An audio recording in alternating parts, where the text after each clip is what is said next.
You see what low grade you made on your weekly mathematics test. More than half of you failed. This is the poorest class I've had in a long, long time.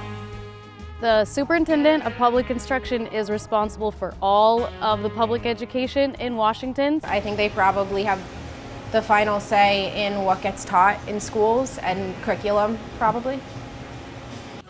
Well, I think it's a very vague interpretation of my role. They see the state superintendent as overseeing public schools.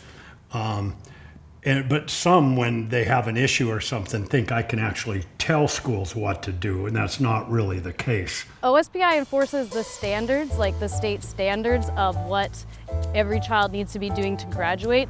Local schools decide on curriculum, but that's what I thought. Yeah, but there are state standards, and so they do have actually a lot of control, enforcement, strongly worded suggestions on content that needs to be covered in classes. Unless you get over your lazy habits and come up to the standards I've set for this class, many of you will have the pleasure of repeating this course next semester.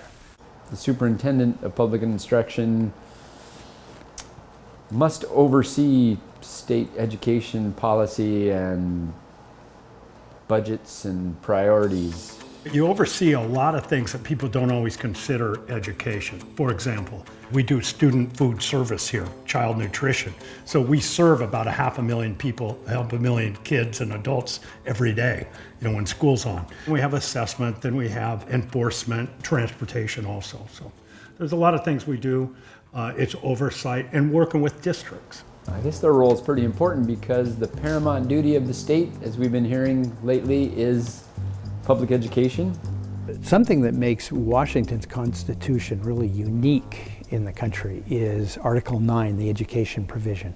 Article 9, Section 1 says it is the paramount duty, so that's the number one duty.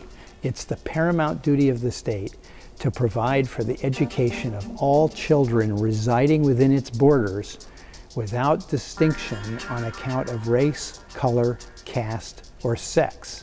That's the 1889 language. It's very special. No other state has that today. In our Constitution, more than any other constitution in the United States, paramount, educating of youth. Ample funding, which means more than average to me. It might not be in the top 10, but it's more than average. And uniform, to me, means it's not everybody's exactly, but it's a small variance of where people are at.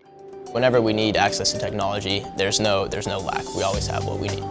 We're really fortunate in Bellevue that we have tremendous community support.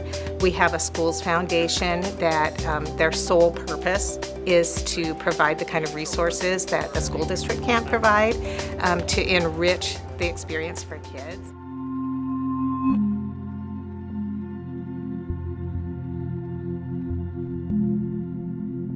The state's responsible for basic education.